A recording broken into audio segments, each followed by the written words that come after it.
Coming up on this edition of GWeek, we take you on a march for unity and check out how scraps of material can be made into some amazing art. Plus, we're way too good at goodbyes this month at GW. Which student association senator has been removed? And how do students feel about a prominent GW administrator leaving campus? We'll let you know. All this and more on GWeek.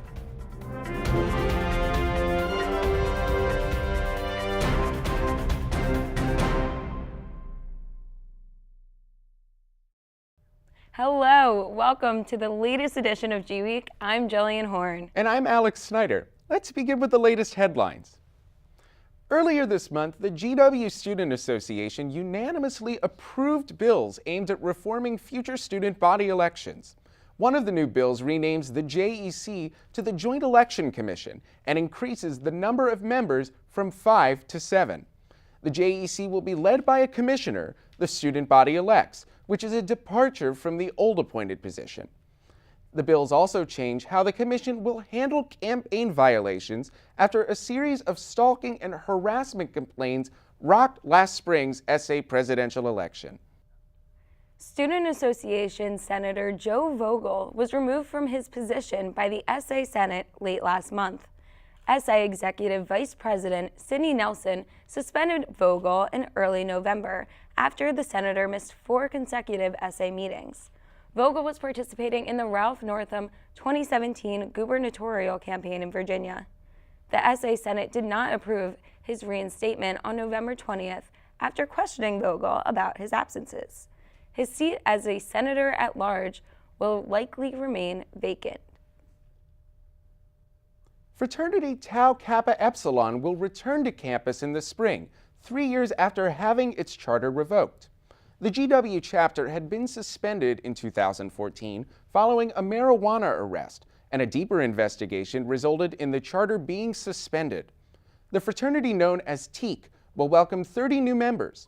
It will be required to disclose its disciplinary past to prospective brothers during the rush process. Coming up, the face of the GW administration is leaving after years on the job. We'll tell you why and how students feel about it after the break. Raise high. This isn't just our battle cry. It's our call, our challenge. Because when you are called to Washington, you are called to higher expectations, to a higher standard.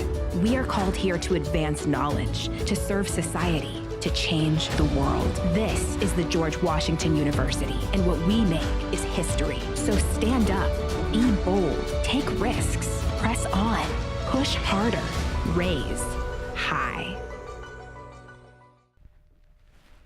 Welcome back. On November 28th, GW announced that the Vice Provost and Dean of Students, Peter Konwerski, would be stepping down after more than 25 years of working at the university. Reporter Michael Schnell has student reactions to the news. Michael? This is Michael Schnell reporting from Kogan Plaza. Let's see what GW students have to say about Peter K. leaving the university. Honestly, given how poorly he handled the whole situation with the GW Protects Rapists campaign, I'm kind of glad that he's leaving, so I think it'll be better for GW students. He's a funny guy, and I like his Twitter stream, so kind of heartbreaking. Kind of sucks. Honestly, I'm not exactly sure who he was. I know that he's a popular target of memes. I think it's a good idea. I think we need a new provost for students, and I think we need a new representative in the Title IX office. Kind of sad to see him go. You know, it's not really something that I think is going to affect me personally too much, though. So I'm ready to see what new changes in an administration there will be, and hopefully we'll just see GW become a better place no matter what, because that's what everyone wants at the end of the day. As you can see after speaking to several students, there are mixed opinions about Peter K's big departure. Some are happy about it, some are upset, some are indifferent, and some are just concerned with the memes. Reporting from Kogan Plaza, I'm Michael Schnell for GWeek. Thanks, Michael. Peter K., the best of luck to you from our team here at GWTV. The Museum of the Bible opened in the district on November 17th. The 430,000 square foot building has 8 floors, a grand ballroom, a restaurant, and a biblical garden. Exhibits include the history of the Bible, Vatican museums, Christmas illuminated, and the Hebrew Bible. Tickets are available now on the museum's website. Hey Jillian, have you noticed all these new bikes around campus recently? I have. They've been literally everywhere. Interesting you should mention that. Our reporter Talia Pfeffer went to a town hall where Foggy Bottom residents voiced their opinions about these dockless bikes. The advisory neighborhood commissions for Foggy Bottom, West End, DuPont, and Georgetown held a joint town hall on Tuesday about the dockless bike share demonstration program currently in effect. Ultimately, bike share is about a transit option for people using bikes and trying to make that more broadly accessible to people across the district. Representatives from 5 of the bike sharing companies, Mobike, Limebike, Jump, Spin, and OFO were in attendance.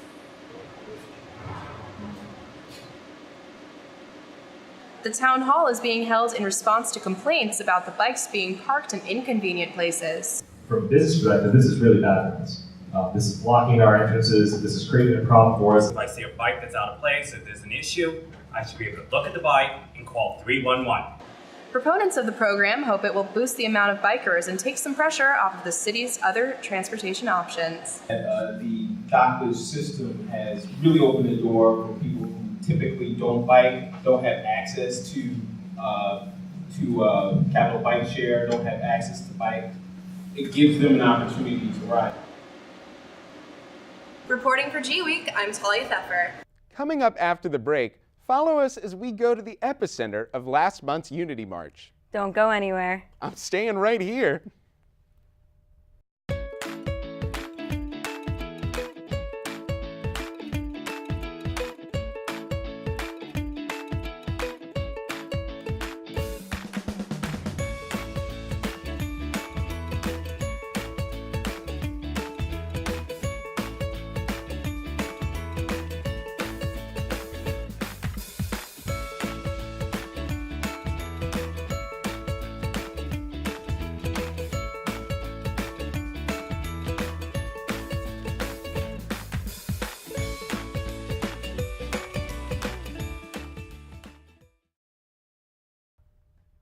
Welcome back.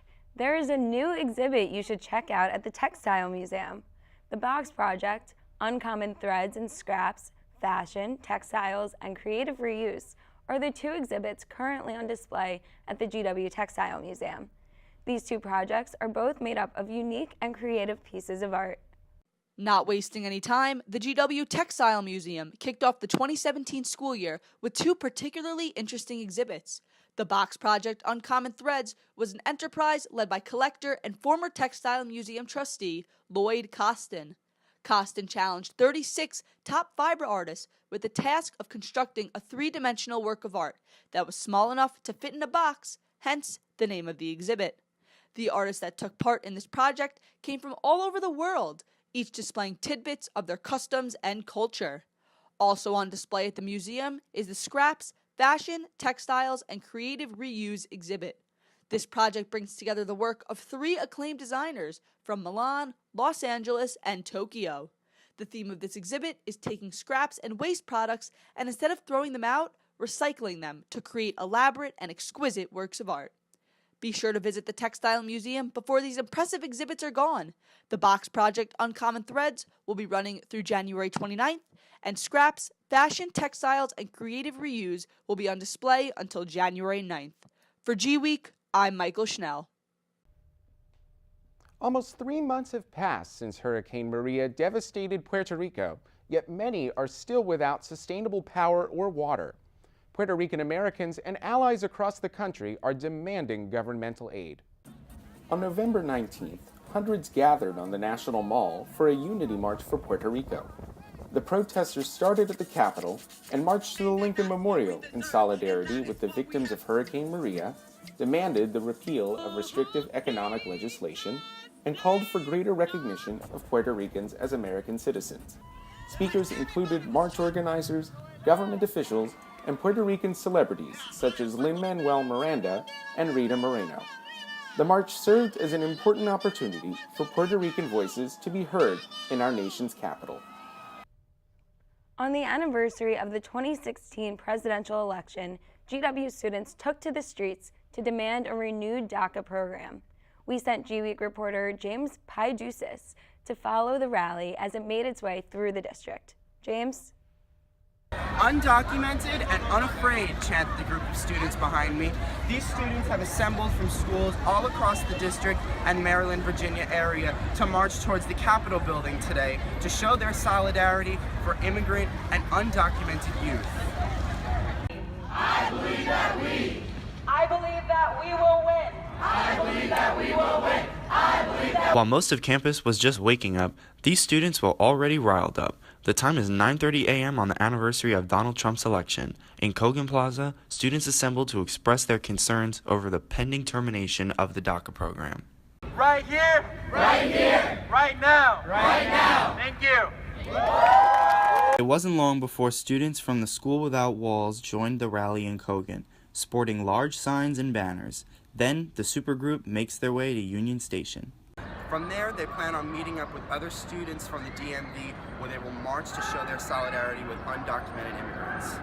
Now on Capitol Hill, the rally congregates once more before heading into the Senate office building. Undocumented, unafraid, and unashamed! Protesters filed in quietly, raising a defiant fist in the air, but the silence didn't last long.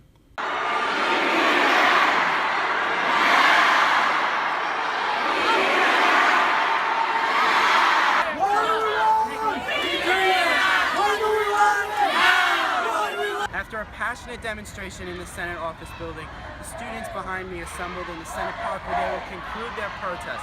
They have promised to not stop fighting until Congress passes a Clean Dream Act before the end of this year. I'm James Paidusis on Capitol Hill from GWeek. Thanks, James. Well, that brings us to the end of this edition of GWeek. Until next time, make sure to check out GWTV on our website at www.gw-tv.com. Thanks for watching, and we'll be seeing you around campus.